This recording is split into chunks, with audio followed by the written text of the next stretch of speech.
안녕하십니까? 오늘 제가 나눌 말씀은 제가 오랫동안 고민하던 영적인 문제입니다. 저는 여러 해 동안 어떻게 죄의 문제를 해결할 줄 몰라서 좌절했습니다. 또 참된 거듭남의 경험이 무엇인지 몰라서 방황했습니다. 그러다가 하나님의 은혜로 제가 진리를 발견하고 참된 의의 경험이 무엇인지 조금씩 깨닫게 되었습니다. 이번 말씀에서 오늘날 그리스도인들이 갖게 되는 고민들과 성경의 복음을 세 종류로 나눠서 정리해 보았습니다. 성령께서 여러분 각 개인을 영적인 고민에서 꺼내 주시고 소망과 빛으로 인도해 주시길 간절히 바랍니다. 오늘 말씀의 나머지 시리즈를 듣기 원하는 분들은 마지막 사명 웹사이트에 개설되어 있는 바이블 칼리지에서 두 복음의 투쟁을 들으시기 바랍니다. 거기서 놀라운 빛을 발견하게 될 것입니다. 오늘은 늑대가 양이 될 수 있습니까? 하는 말씀입니다. 성도 여러분, 우리 모두는 늑대와 같은 본성을 갖고 태어납니다. 그런데 성경은 양같이 온유하게 부드럽게 살라고 말하고 있는 것입니다. 원수까지도 사랑하라고 말하고 있는 것입니다. 그래서 많은 사람들이 고민하게 되는 것입니다. 늑대의 본성을 갖고 태어난 우리가, 죄된 본성을 갖고 태어난 우리가 어떻게 양의 성품을 가지고 살아갈 수 있느냐 하는 것입니다. 오늘 우리가 이 문제를 살펴보도록 하겠습니다. 어느 날 농부가 산속을 걷다가 태어난 지 얼마 안 되는 늑대 새끼를 발견하게 되었습니다. 그는 그 늑대 새끼를 가슴에 품고 집으로 데려와서 잘 길렀습니다. 이듬해 봄이 되었을 때 이 농부는 이 어린 늑대를 양우리 안에 풀어주었습니다. 이 늑대는 자기가 양이라고 생각했겠죠? 그리고 그 양들이 있는 곳에 가서 뛰어놀고 시작했습니다. 자, 어린 늑대가 이 양들과 함께 풀밭에 이리저리 둥글고 풀을 먹으면서 지내려고 했는데 풀을 뜯어먹는데 자기는 다른 양들처럼 맛이 별로 없다는 것을 느끼게 되었겠죠.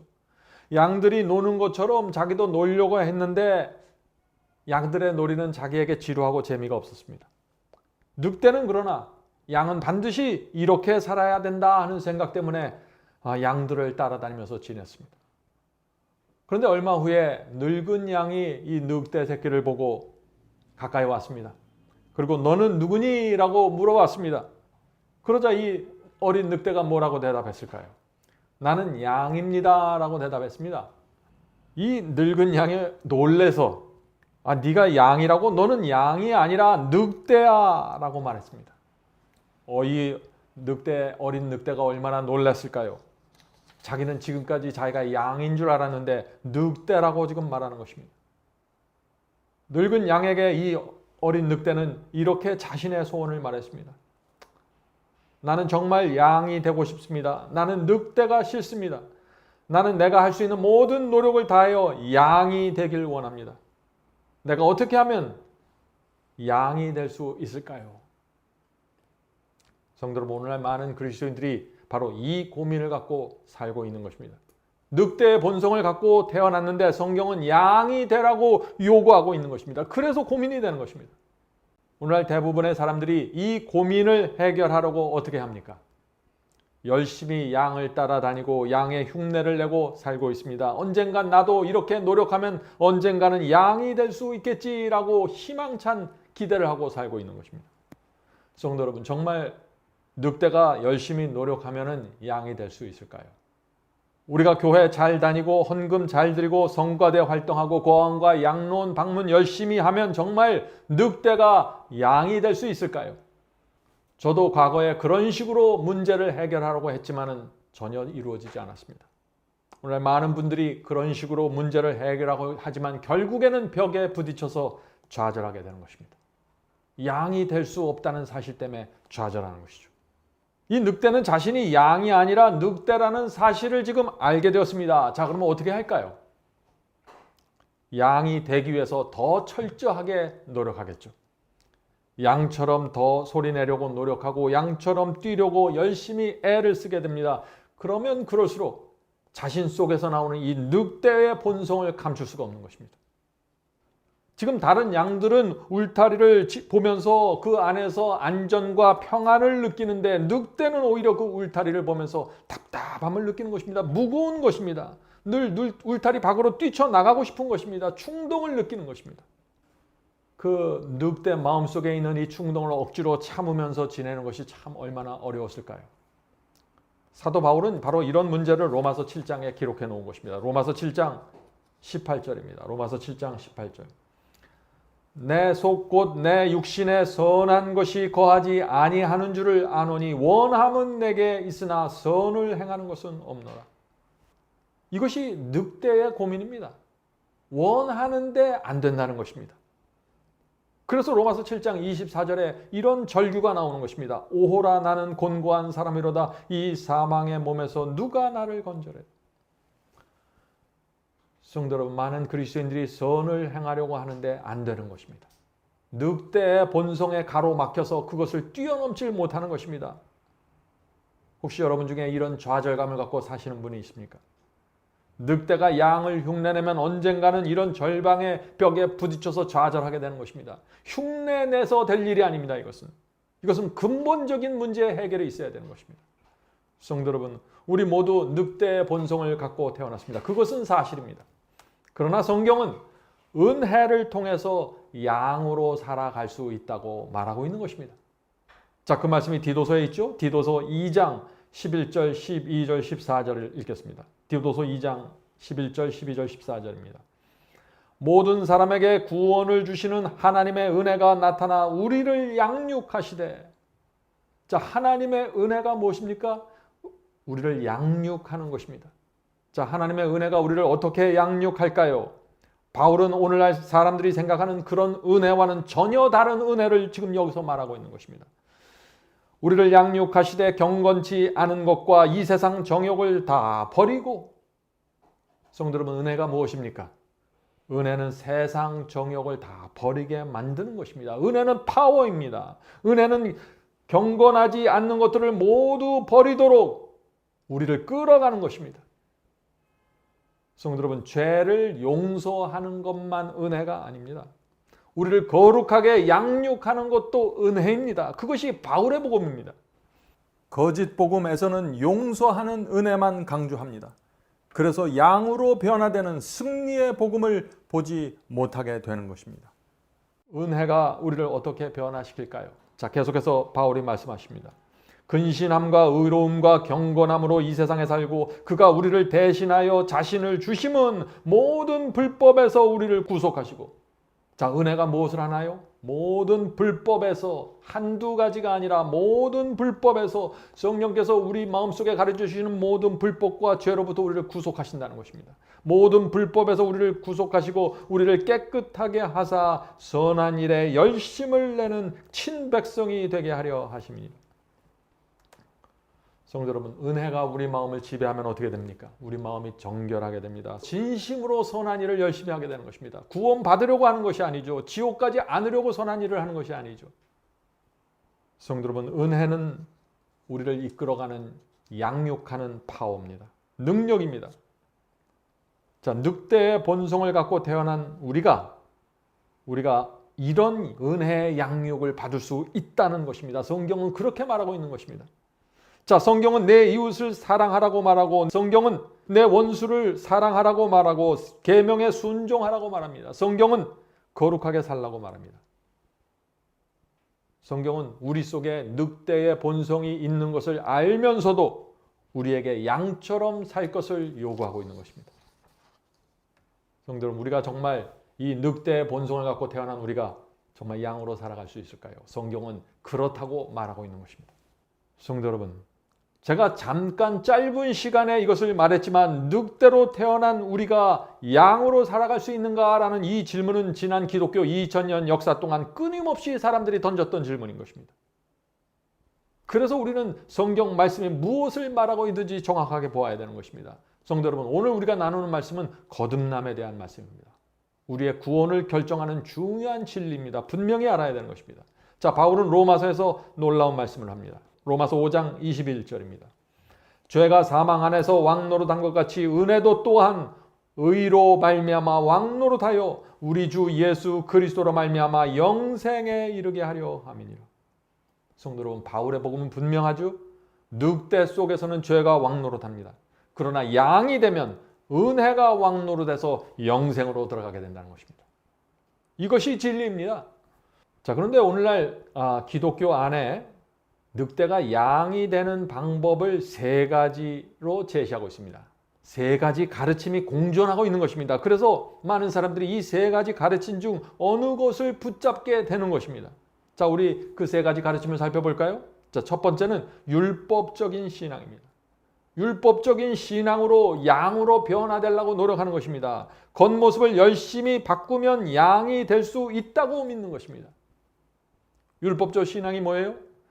내 겉모습을, 내 행위를 열심히 바꾸어 나가면 언젠가는 양이 될 수 있다는 가르침이 율법주의입니다. 율법주의는 늑대도 그 모습을 잘 바꾸면 양으로 변화시킬 수 있다는 가르침입니다. 늑대에게 성형수술을 해주면 양이 될 수 있다는 것이죠. 정말 그럴까요? 늑대를 양으로 변화시키기 위해서 늑대의 겉모습을 완벽하게 바꿔 나가려고 애쓰는 그리스도인들이 많이 있습니다. 그래서 이것도 행하고 저것도 행하면서 내 겉모습을 만들어가는 것이죠. 성경에 나오는 모든 원칙과 규례들을 잘 지켜나가서 언젠가는 나도 양이 될 수 있겠지 하고 기대하면서 살아가는 것이 율법주의입니다. 율법적인 신앙입니다. 오늘날 교회 안에 그런 분들이 많이 있습니다. 특별히 내가 정말 말씀대로 살려고 결정한 분들 중에서 자신도 모르게 이런 율법적인 신앙의 늪에 빠져서 힘들게 살아가는 분들이 계신 것입니다. 문제가 무엇인가요? 변화는 마음의 중심에서 시작되어 밖으로 나오는 것인데, 밖으로 열매가 돼서 맺혀지는 것인데, 겉모습을 먼저 변화시켜서 양이 되려고 노력하다가 율법주의에 빠지는다는 것입니다. 성도 여러분, 잘 생각해 보세요. 늑대 위에 양의 탈을 씌우고 양처럼 말하는 훈련을 하고 연습을 하고 노력을 하고 털을 하얗게 만들고 그래서 언젠가는 양이 될 수 있을까요? 그렇게 되지 않습니다. 늑대의 본성이 올라오지 않게 금식하고 늑대가 좋아하는 어떤 쾌락과 정욕을 억지로 누르면서 제어하면서 양으로 살려고 노력하는 것이 얼마나 지속될 수 있을까요? 늑대는 굶어도 금욕을 해도 늑대일 뿐입니다. 기회가 오면 늑대의 본성을 여지없이 드러내는 것입니다. 오늘 많은 분들이 바로 이 문제에 부닥쳐서 큰 고민에 빠지는 것입니다.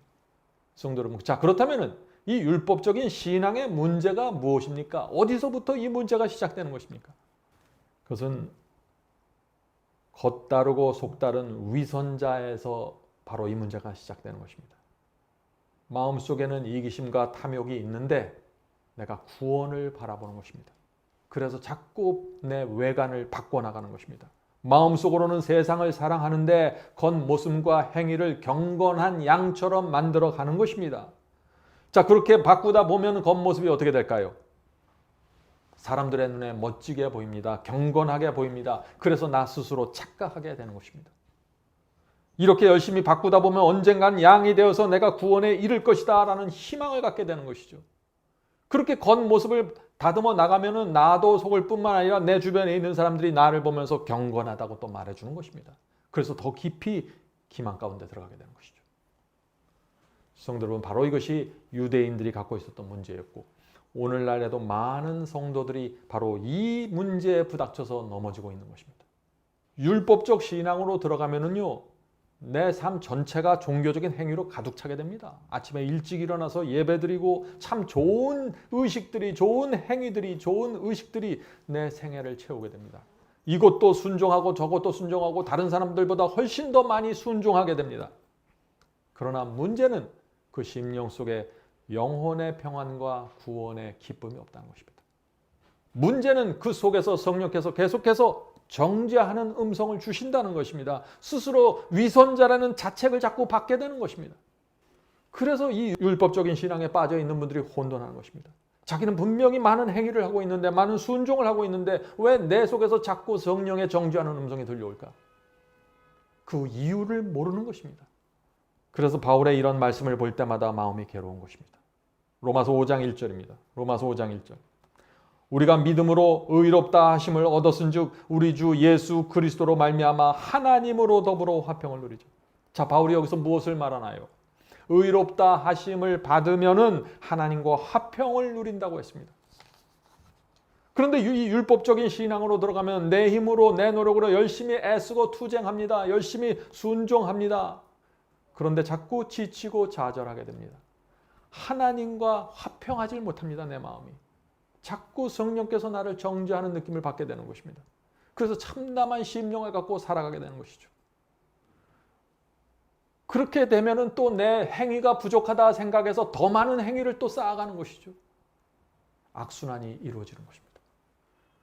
한쪽에서는 계속해서 선한 행위를 쌓아가고 다른 한쪽에서 늘 하나님의 눈치를 살피면서 살아가게 되는 것입니다. 성도 여러분, 이것은 참 참담한 경험입니다.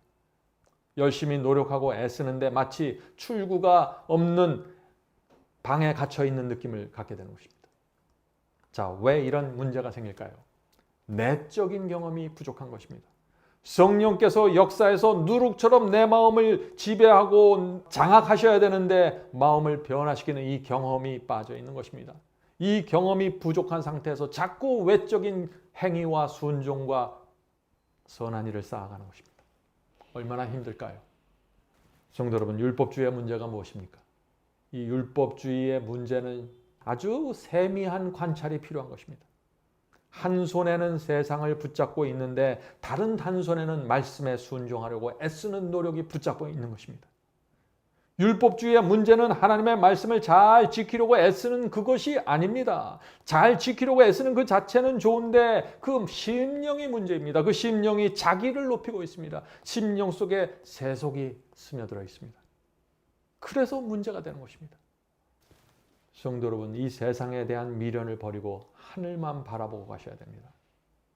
반은 세상을 사랑하고 반은 하늘을 붙잡고 있는 그런 마음으로는 결코 이 복음의 중심으로 들어갈 수 없는 것입니다. 옛날 유대인들이 그랬습니다. 수많은 의식과 순종과 행위가 있었지만 그 마음에서 돈을 사랑했습니다. 두 주인을 섬기고 있었습니다. 그래서 율법적인 위선자가 될 수밖에 없었던 것이죠. 히브리서 7장 16절 보겠습니다. 히브리서 7장 16절. 율법주의의 신앙에 빠져 있는 분들은 이 말씀을 좀 깊이 살펴봐야 됩니다. 히브리서 7장 16절입니다. 그리스도는 육체에 상관된 계명의 법을 쫓지 아니하고 오직 무궁한 생명의 능력을 쫓아 된 것이니. 자, 율법적 신앙에 벗어나려면 어떻게 돼요? 법과 원칙을 쫓아가는 대신 생명을 먼저 쫓아가야 되는 것입니다. 저는 법과 원칙을 폐지하라는 말이 아닙니다. 영적인 경험에 있어서 순서가 중요하다는 것입니다. 먼저 생명을 쫓아가야 되는 것입니다. 성령을 쫓아가야 됩니다. 그러면 내 삶에서 계명과 원칙이 자연스럽게 세워지게 된다는 것입니다. 자, 그런데 이 순서가 바뀌면 어떻게 돼요? 계명과 법을 내가 잘 지켜서 생명을 만들어내려고 하는 것입니다. 자기도 모르게 그렇게 되는 것입니다. 성도 여러분, 부모를 공경하라는 계명은 반드시 지켜야 되는 도덕률입니다. 그러나 그 도덕률 자체에는 그것을 지킬 수 있는 생명력이 없는 것입니다. 이것은 하늘로부터 내려오는 새로운 에너지를 받아야 되는 것입니다. 그래서 성경은 누룩과 같은 성령의 역사가 필요하다고 말하고 있는 것입니다. 마태복음 13장 33절입니다. 마태복음 13장 33절. 이 비유로 말씀하시되 천국은 마치 여자가 가루 서말 속에 갖다 넣어 전부 부풀게 한 누룩과 같으니라. 밀가루 반죽을 할 때 아주 좋은 누룩, 이스트를 넣으면 어떻게 됩니까? 이 밀가루가 반죽이 속에서부터 서서히 부풀어 오죠. 누룩이 이렇게 들어가서 서서히 밀가루 반죽을 부풀어 올려야만 그 빵이 아주 가볍고 맛있게 됩니다. 우리 그리스도인의 경험도 마찬가지입니다. 속에서부터 성령의 역사가 나와야 되는 것입니다. 마음이 속에서부터 변화되어야 밝고 매력 있는 그리스도인, 능력 있는 그리스도인이 될 수 있다는 것입니다. Christ Object Lesson 97페이지에 있는 말씀을 읽겠습니다. 이 말씀은 이 누룩의 변화에 대한 참 좋은 말씀입니다. 가루 속에 넣은 누룩이 속에서부터 불풀게 하는 작용을 일으켜 점차 밖으로 나오는 것처럼 하나님의 은혜가 우리의 생애를 변화시키는 역사도 먼저 마음속이 새로워짐으로 이루어진다. 자, 마음속이 새로워지는 이 경험이 중요한 것입니다. 이 경험을 정확하게 내가 이해하고 내 것으로 받아들이지 못하면 완전히 신앙이 다른 쪽으로 흘러가 버려요. 율법주의로 빠질 수도 있고 자유주의로 빠질 수도 있는 것입니다. 자, 계속해서 읽어보죠. 외적인 개선만으로는 우리를 하나님과 화목케 하기에 충분하지 않다. 그렇죠? 내가 외적으로 무엇을 자꾸 개선하고 바꾸고 고쳐 나간다고 해서 내가 하나님과 화목될 수 없다는 것입니다. 화목은 마음과 마음이 하는 것입니다. 이런 학습 저런 학습을 교정함으로 품성을 개선하려고 노력하는 사람들이 많이 있다. 그러나 이러한 방법으로는 그리스도인이 되기를 바라는 사람들은 출발부터가 잘못된 것이다. 율법주의자의 문제가 뭐예요? 출발부터 잘못한 것입니다. 출발점이 잘못된 것입니다. 우리는 먼저 마음에서부터 시작해야 된다. 신앙을 고백하는 것과 마음속의 진리를 간직하고 있는 것은 전혀 다른 것이다. 그렇죠? 이 율법주의적인 신앙에 빠진 분들도 그리스도의 십자가를 믿는다고 그러고 은혜로 변화된다고 말을 합니다. 다 고백은 다 똑같이 해요. 그러나 무엇이 문제예요? 마음속에 간직된 진리, 마음속에서 이루어지고 있는 경험이 다르다는 것입니다. 진리를 아는 것만으로는 넉넉치 않다. 우리가 진리를 안다고 하면서도 우리의 생각의 방향을 바꾸지 않을 수 있다. 마음이 먼저 변화되고 성화되어야 한다. 성도 여러분, 바로 이것이 복음의 핵심입니다. 누룩이 속에서부터 부풀려 오는 경험이 필요한 것입니다. 이 경험을 하지 못하면 교회를 평생 다녀도 늑대의 본성에 사로잡혀서 끌려다니면서 참담한 삶을 살게 되는 것입니다. 성도 여러분, 어떤 분들은 이런 질문을 합니다. 그 누룩이 속에서부터 부풀려 오르는 그 경험이 무엇입니까? 오늘 우리가 그 문제를 좀 살펴보려고 하는 것입니다. 필요한 것은 여러분이 간절한 마음으로 주여, 제가 누룩이 부풀려 오는 이 경험을 모릅니다. 교회를 수십 년 다녔는데 아직 이것을 모르겠습니다. 주여 도와주시옵소서. 이렇게 정직한 심령으로 주 앞에 나가서 간절히 매달려야 되는 것입니다. 거기서부터 시작이 되는 것입니다. 자꾸 율법적인 신앙을 가진 분들은 자꾸 이것을 감춥니다. 내 부족한 경험을 자꾸 행위로서 덮어가면서 내 속에 있는 문제를 자꾸 감추려고 노력하다가 좌절에 부닥치게 된다는 것입니다. 자, 바울이 로마서 8장에서 이 문제 해결책을 제시합니다. 어떻게 제시하나요? 빚진 자의 심령이 필요하다고 말하는 것입니다. 이것은 제가 항상 강조하는 말씀이죠. 로마서 8장 12절입니다. 우리가 빚진 자로 돼 육신에게 져서 육신대로 살 것이 아니라. 성도들은 바로 이 말씀에 집중하셔야 됩니다. 우리 모두는 그리스도께 엄청난 빚을 졌습니다. 나를 구원하기 위해서 하나님의 아들이 죽었습니다.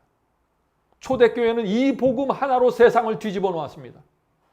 오늘날 우리는 왜 이 복음의 중심에 들어가 있는데, 가장 밝은 빛 속에 있는데 왜 이 빚진 자의 심령이라는 이 복음을 갖고도 율법적인 신앙에 빠지고 자유주의 신앙으로 빠져나갈까요? 그것은 참 이상한 것이죠.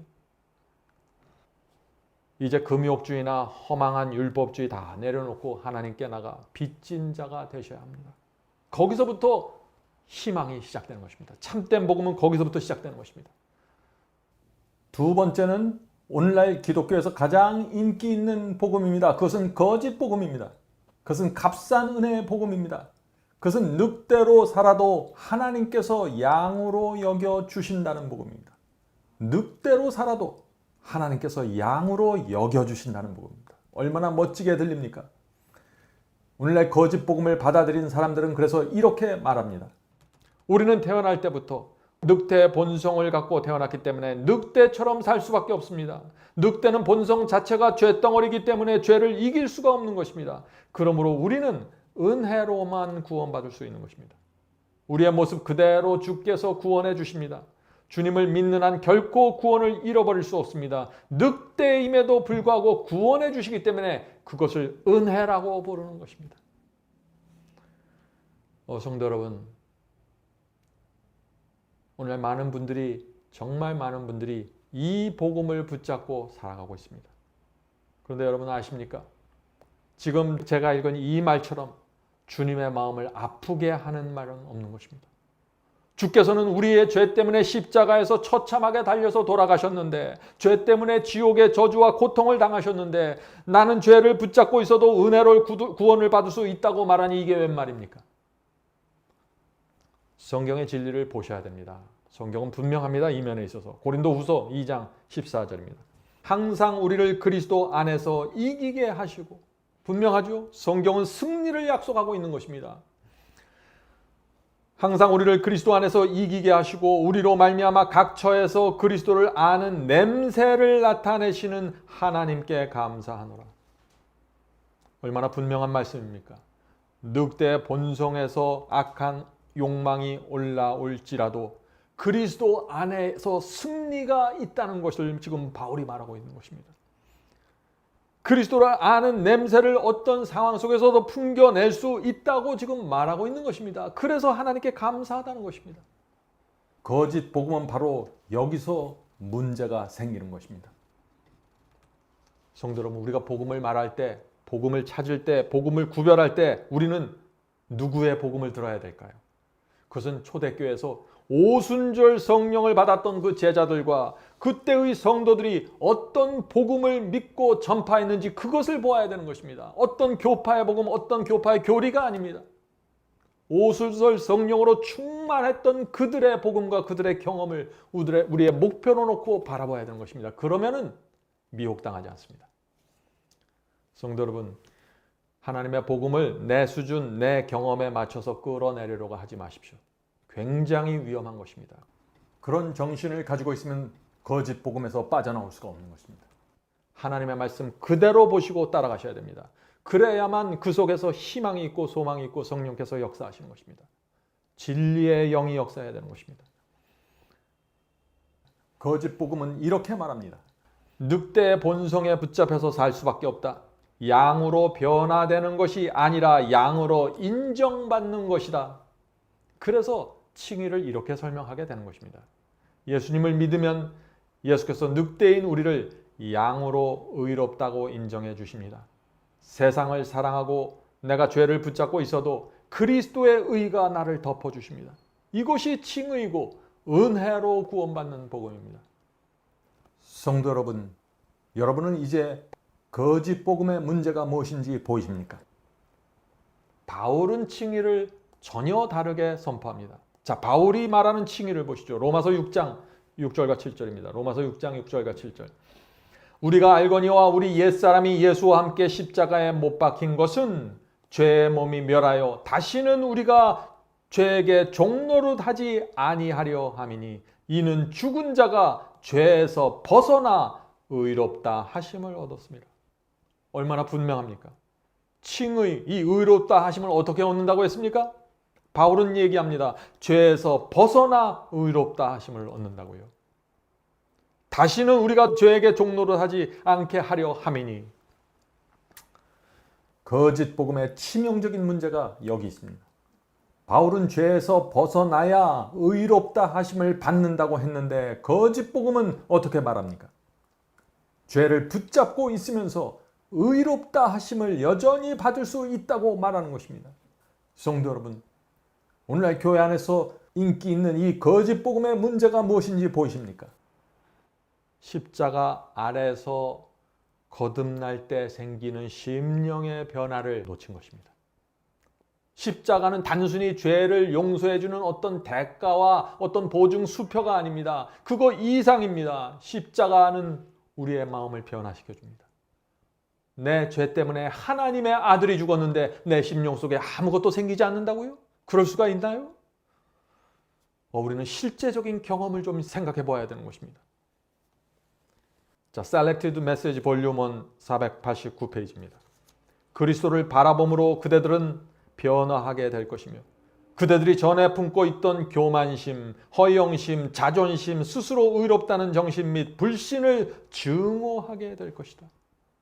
성도 여러분, 전에는 우리가 죄에 대한 애착심을 느끼고 죄를 바라볼 때 자꾸 끌려다녔는데 그리스도를 바라보면 어떻게 된다고 했습니까? 전에 품고 있던 교만심, 허영심, 자존심, 스스로 의롭다는 이런 모든 정신들을 증오하게 될 것이라고요. 전혀 다른 마음이 지금 말하고 있는 것입니다.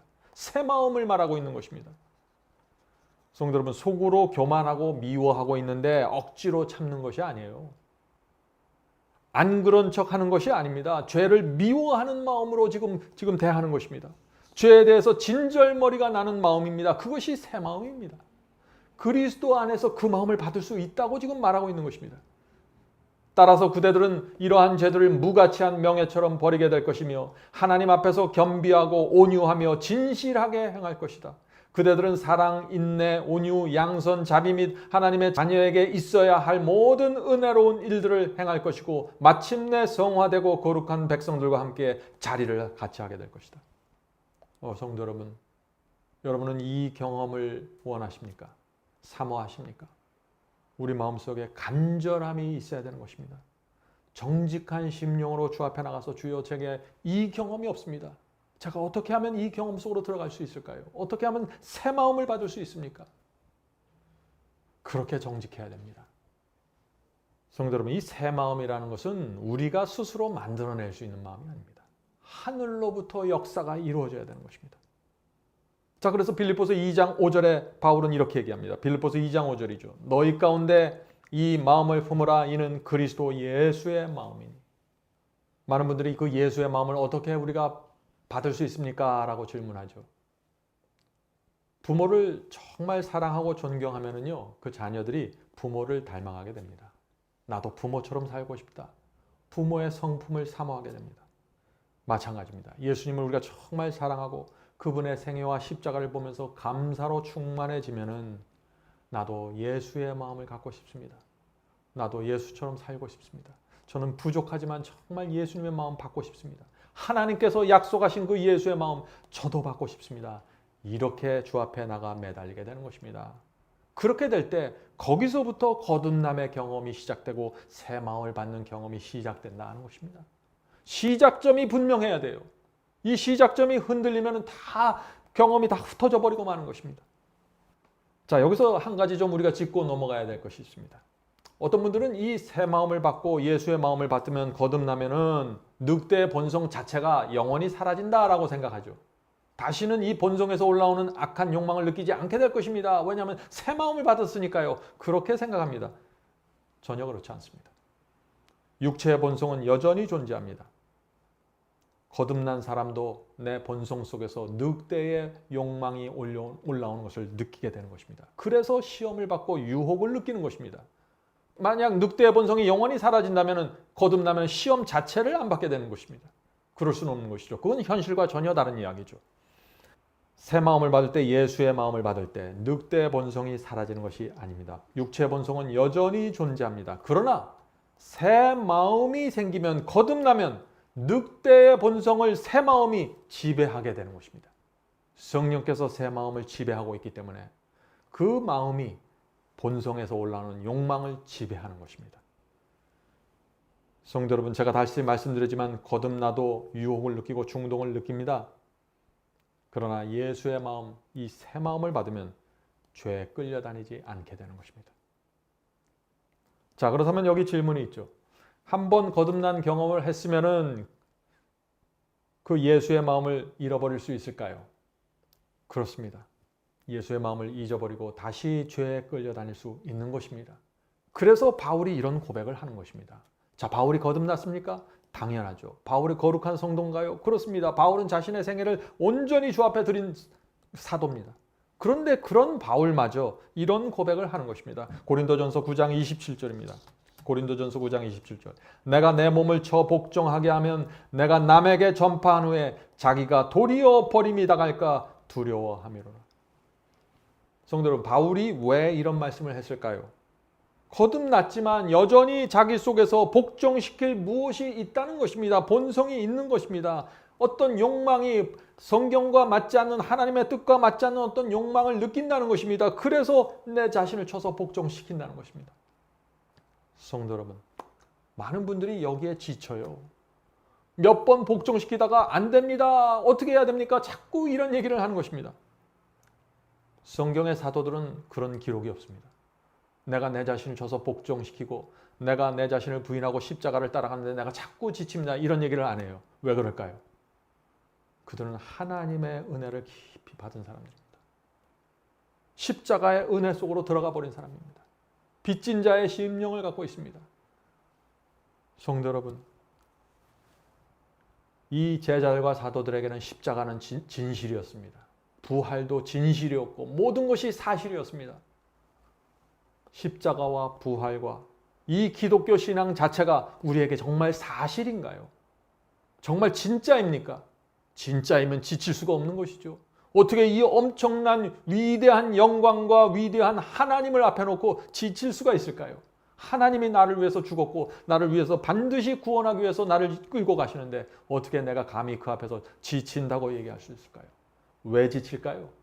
한쪽에서는 세상을 사랑하는데 한쪽에서는 하나님을 따라가려고 하니까 자꾸 지치는 것입니다. 내 마음이 온전히 받쳐지면 지치질 않습니다. 거짓 복음을 믿는 분들의 문제점 중에 하나는 거듭남을 잃어버릴 수 있다는 현실을 인정하지 않는 것입니다. 그래서 자기가 실제로 거듭남을 잃어버렸고 새 마음을 잃어버렸고 지금 죄에 끌려 다니고 있음에도 불구하고 여전히 자신은 구원받았다고 주장하는 것입니다. 왜요? 한 번 구원받으면 한 번 거듭나면 그것은 계속해서 지속된다고 자꾸 믿는 것이죠. 그래서 이렇게 말하는 것입니다.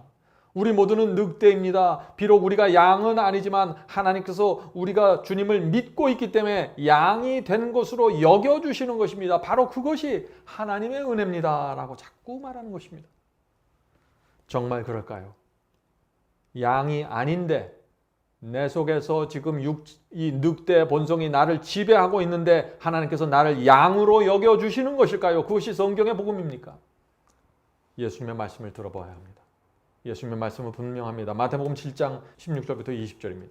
마태복음 7장 16절부터 20절. 그의 열매로 그들을 알지니 가시나무에서 포도를 또는 엉겅퀴에서 무화과를 따겠느냐. 이와 같이 좋은 나무마다 아름다운 열매를 맺고 못된 나무가 나쁜 열매를 맺나니 좋은 나무가 나쁜 열매를 맺을 수 없고 못된 나무가 아름다운 열매를 맺을 수 없느니라.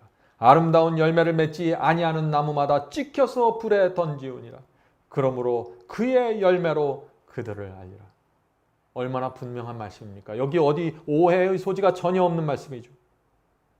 늑대의 말을 하고 늑대의 생각을 하고 늑대의 계획을 하고 늑대처럼 살아가는데 그것은 늑대라는 것입니다. 그렇다면 그것을 양이라고 말할 수 없다는 것이죠.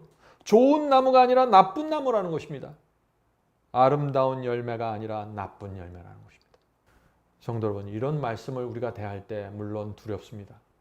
그러나 정직해야 되는 것입니다. 주여, 저에게 이런 경험이 부족합니다. 저를 인도하여 주시옵소서. 이렇게 나가야 되는 것입니다. 그래야 거기서부터 문이 열리는 것입니다. 성도 여러분, 이 사도 바울은 늑대의 본성에 대해서 아주 분명하게 얘기합니다. 끌려다니지 말라고 말하는 것입니다. 갈라디아 5장 16절입니다. 갈라디아 5장 16절. 내가 너희에게 이르노니 너희는 성령을 쫓아 행하라. 그리하면 육체의 욕심을 이루지 아니하리라. 성도 여러분, 이것이 복음입니다.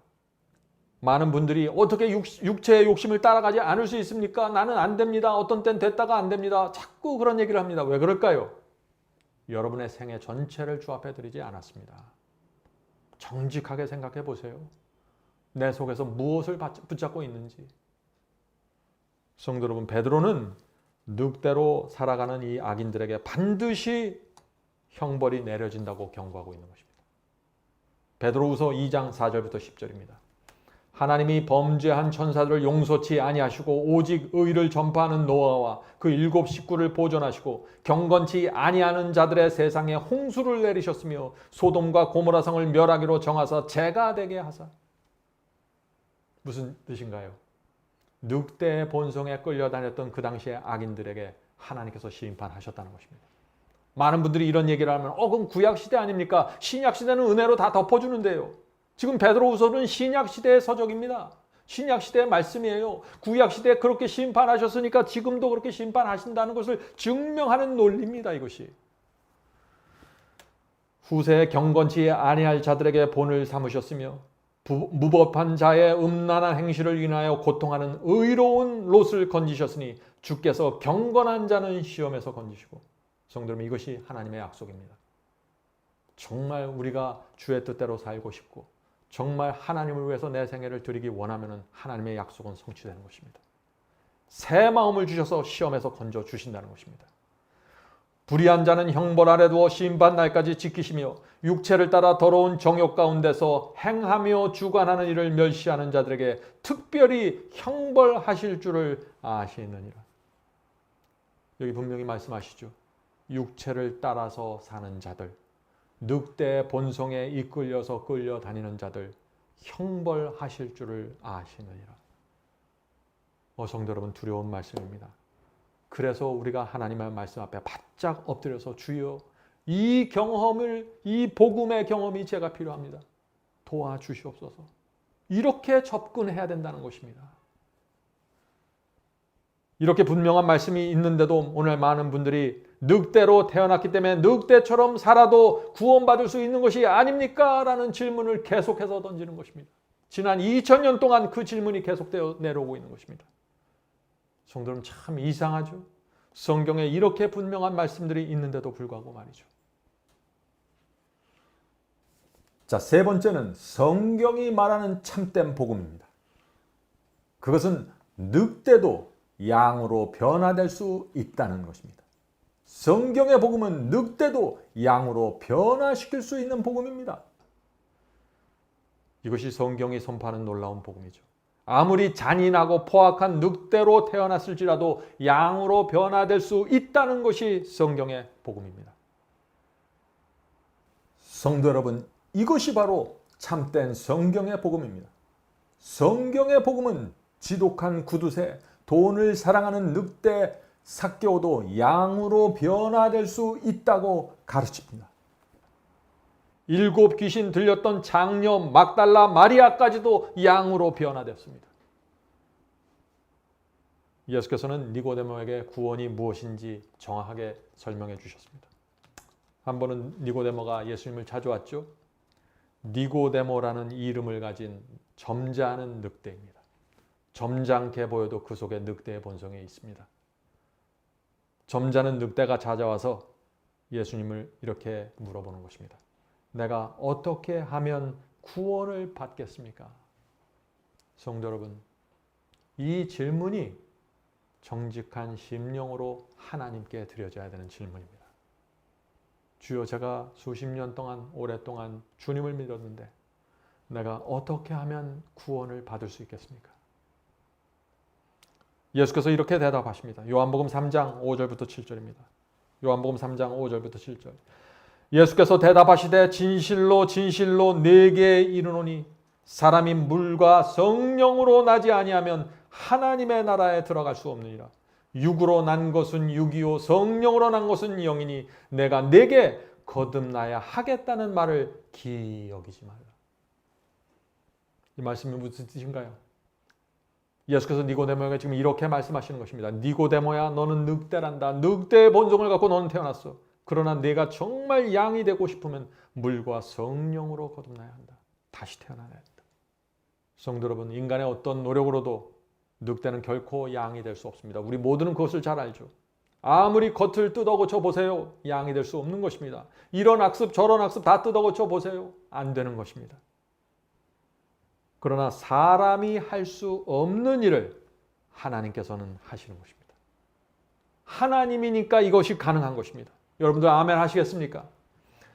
성도 여러분, 늑대가 양으로 변화될 수 있는 유일한 방법이 무엇입니까? 그것은 하나님께서 늑대의 육체를 갖고 태어난 우리 속에서 양의 마음을 창조해 주시는 것입니다. 하나님께서 그러면 다 해주시나요? 우리가 할 부분은 없습니까? 우리의 몫이 또 있는 것입니다. 자, 그것이 무엇일까요?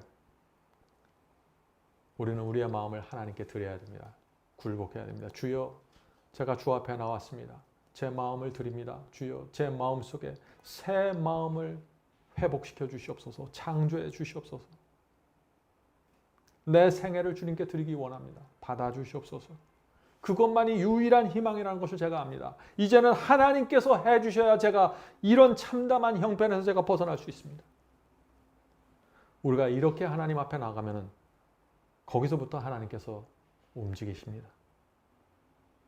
성도 여러분, 우리가 정말 십자가의 은혜를 조금이라도 안다면은 우리는 우리 자신을 주님께 드리고 싶어서 애를 쓸 것입니다. 그런 사람들의 심령 속에 성령께서 들어가셔서 누룩처럼 역사하시는 것입니다. 아주 조용히 그러나 분명하게 역사하십니다. 성도 여러분, 우리가 이런 경험을 갖는데 어느 날 갑자기 이루어지는 것이 아닙니다. 깊은 죄에 빠져서 절망을 느껴보시는 것도 필요합니다. 의를 사모하기 위해서 애쓰는 그 심정도 필요합니다.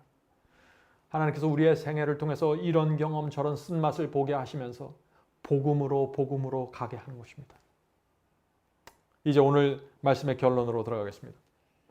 저도 처음에 주님을 믿기 시작했을 때 율법적인 신앙으로 들어가서 깊이 고민하고 절망했던 적이 있습니다. 절망 속에서 성경 말씀을 살피다가 진리를 발견하고 성경의 복음으로 들어오게 되었습니다. 그것은 하나님의 은혜였습니다. 그런데 어떤 분들은 또 다른 상황이 생기는 것입니다. 어떤 분들은 오랫동안 율법적인 신앙을 하면서 허무함을 느낍니다. 저도 그랬던 것처럼 허무함을 느끼는 것입니다. 아무리 해도 안 된다는 좌절감을 맛보는 것입니다. 그래서 방향을 바꾸기로 결정하는데 이때 문제가 생기는 것입니다. 정반대쪽에 있는 거짓 복음으로 들어가는 것입니다. 값싼 은혜로 들어가는 것입니다. 거짓 복음을 붙잡고 있는 수많은 사람들이 율법적 복음에서 좌절했기 때문에 거짓 복음으로 들어가게 되는 것입니다. 그래서 그런 분들은 이렇게 생각하는 것입니다. 내가 오랫동안 말씀대로 살려고 애썼는데 결국 위선자가 되었습니다. 죄인은 어차피 은혜로 구원받을 수 없는 것이 아닙니까? 죄인은 죄를 이길 수 없습니다. 하나님의 은혜가 전부입니다. 이런 복음을 붙잡게 된다는 것입니다. 무엇이 문제인가요? 참된 거듭남의 경험이 무엇인지 놓친 채 율법주의 신앙으로 돌아가 버린 것입니다. 그래서 승리의 복음을 경험하지 못했던 것입니다. 그런 입장에 있을 때 죄를 인정해주고 없는 곳으로 덮어주는 거짓 복음이 가까이 오면 어떻게 될까요? 그것을 덥석 붙잡게 되는 것입니다. 인간의 심리가 다 그런 것입니다. 어떤 분들은 거짓 복음으로 신앙을 시작합니다. 거짓 복음은 죄를 덮어주고 불순종하는 사람에게도 구원을 선포해주기 때문에 그 매력과 달콤함에 끌려서 거짓 복음에 빠지게 되는 것입니다. 그래서 처음에 거짓 복음을 받고 따라가지만 그 중에 어떤 정직한 성도들은 성령께서 그들의 양심을 괴롭히시기 때문에 고민하게 되는 것입니다. 성령께서 그에게 이렇게 말하는 것입니다. 내가 구원받았다고 말은 하는데 내 마음과 삶을 봐라. 내가 죄를 붙잡고 있고 세상을 사랑하는데 어떻게 구원받았다고 말할 수 있니? 라는 세미한 성령의 음성을 듣게 됩니다. 그래서 그런 분들은 깊은 고민에 빠져서 성경 말씀을 살피다가 성경이 말하는 참된 복음을 만나게 되는 것입니다. 성도 여러분, 우리가 시작은 어떻게 하든지 간에 정직한 심령이 중요한 것입니다. 정직한 심령으로 하나님 말씀 앞에 서면은 인도함을 받을 수 있는 것입니다. 내 자존심을 내세우려고 하지 말고 자아를 높이려고 하지 말고 이렇게 기도해야 하는 것입니다. 주님 율법을 지키려고 노력했는데 안 됩니다. 내 스스로 구원받았다고 스스로 위로하려고 애썼지만 그것도 허사입니다. 주님 무엇이 문제입니까? 가르쳐 주시옵소서. 어떻게 하면 세상을 사랑하는 이 마음을 제가 버릴 수 있을까요? 성도 여러분, 우리가 이렇게 하나님과 소통해야만 거기에 소망이 생기게 되는 것입니다. 그런 분들은 반드시 진리를 만나게 됩니다. 진리의 영께서 여러분의 손에 복음을 쥐어주게 될 것입니다. 자, 제가 다시 한번 질문을 드립니다. 늑대의 본성을 갖고 태어난 우리가 어떻게 하면 거듭날 수 있을까요? 우리가 할 수 있는 것은 아무것도 없습니다. 할 수 있는 것이 하나가 있는데 그것은 하나님께 매달리는 것입니다. 새 마음을 갖게 해달라고 간구하는 것입니다. 베데스다 연못에서 38년 동안 기다렸던 그 안진뱅이의 그 절박한 심령으로 주여 저를 불쌍히 여기시옵소서. 그런 마음으로 주 앞에 달려가야 되는 것입니다. 오랫동안 양심의 가책 때문에 고통당한 영혼들 소망이 있는 것입니다. 죄에 이리저리 끌려다면서 지쳐있는 영혼들 절박하게 매달릴 수 있는 준비가 되어 있는 것입니다.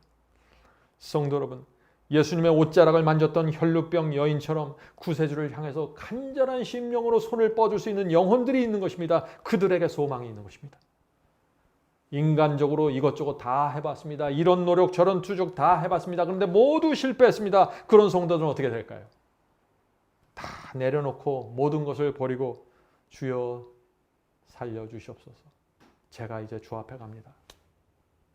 그동안 오랜 세월 동안 이것도 해보고 저것도 해보고 다 해봤는데 안 됩니다. 주여. 이제 죽게 나갑니다. 붙잡아 주시옵소서. 이것이 거듭남과 구원의 경험의 시작입니다.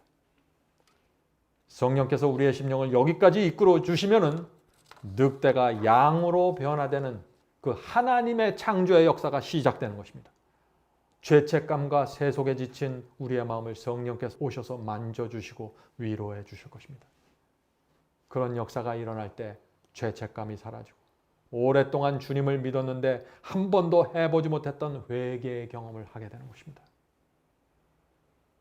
성도 여러분, 이 타락하고 죄된 본성을 가진 우리 인간이 그냥 인스턴트 식품을 먹는 것처럼 라면 하나 끓여서 먹는 것처럼 그렇게 쉽게 회개의 경험하고 쉽게 고백하고 주 앞에 나가서 거듭남의 경험을 하는 것이 아닙니다. 우리의 죄의 깊이를 보셔야 돼요. 내가 얼마나 큰 죄에 붙잡혀 있는지 그 뿌리가 얼마나 깊이 박혀 있는지 알면 알수록 우리는 주 앞에 절박한 심령으로 나갈 수밖에 없는 것입니다. 그러나 그 죄가 무엇인지 모르고 얄팍한 신앙으로 살아왔으면 이런 엄청난 복음을 받았을 때 당황하게 되는 것입니다.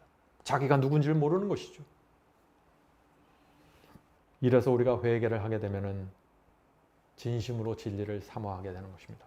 내가 어떻게 해야 하나님께 이제부터 영광을 돌릴 수 있을까요? 그것을 고민하는 것입니다. 이런 마음이 우리 속에 시작되면 율법주의나 거짓 복음이 전혀 발붙일 틈이 없는 것입니다. 순수한 복음의 경험입니다. 자, 히브리서 4장 2절을 읽겠습니다. 히브리서 4장 2절입니다. 그들은 들은 바 말씀이 저희에게 유익이 되지 않는 것은, 자, 말씀을 들었는데 유익이 되지 않는다는 것입니다. 왜 그럴까요? 듣는 자가 믿음을 화합지 아니함이라. 성도 여러분, 성경을 읽을 때 하나님의 말씀에 우리가 믿음으로 화답해야 됩니다. 네, 하나님 이렇게 말씀하셨죠. 제가 그렇게 행하겠습니다. 순종하겠습니다. 라고 화답해야 된다는 것입니다. 그렇게 화답하려면 무엇이 필요한가요? 절박한 마음이 필요한 것입니다. 제가 오늘 이 절박하다는 표현을 여러 번 반복하죠. 키워드입니다. 하나님의 말씀이 내게 유일한 희망이라는 절박함이 있어야 되는 것입니다. 그런 절박함으로 내가 말씀을 받으면 그 말씀은 내 속에 들어가서 말라서 죽어가던 영혼을 소생시키고 생명을 일으켜주는 것입니다. 능력이 되는 것입니다. 하나님의 말씀은 문자나 기록이 아닙니다. 그것은 능력으로 내 속에 임하게 되는 것입니다. 성도 여러분, 이렇게 절박한 심령으로 하나님의 말씀에 가까이 가는 사람들은 성령께서 그 마음을 지배할 수 있고 늑대의 본성이 존재하지만 그 지배력을 잃어버리게 되는 것입니다. 죄가 떨어져 나가게 되는 것입니다. 전에는 조금만 자존심을 건드려도 참지 못하고 몇 날, 며칠, 몇 달을 누워서 잠을 못 자는데 이제는 똑같은 말을 들어도 시험이 되지를 않는 것입니다. 왜 그럴까요? 성령께서 내 속에 들어와셔서 그 죄된 본성을 지배하고 있기 때문입니다. 새 마음을 받은 것입니다. 성도 여러분, 이 늑대의 본성이 지배력을 잃어버리는 그 경험을 이해하셔야 됩니다. 그것은 뭐냐면은 은혜가 내 속에 들어와서 왕노릇하는 경험입니다. 성도 여러분, 그것이 바로 내 육체가 십자가에 못 박히는 경험인 것입니다. 말씀이 생명수가 되고 성령께서 그 말씀을 타고 내 심령 속에 들어가서 나를 감동시키기 때문에 내가 육체를 못 박게 되는 것입니다. 육체에서 올라오는 욕망을 밀어버리는 것입니다. 그것이 죄로부터의 구원입니다. 자, 이제 말씀을 마치겠습니다. 성도 여러분, 하나님께서 내 인생의 주인이 되셔야 합니다. 하나님 앞에 이런저런 핑계 대지 말고 주여 하나님이 주인입니다. 말씀만 하옵소서. 제가 여기 있겠습니다.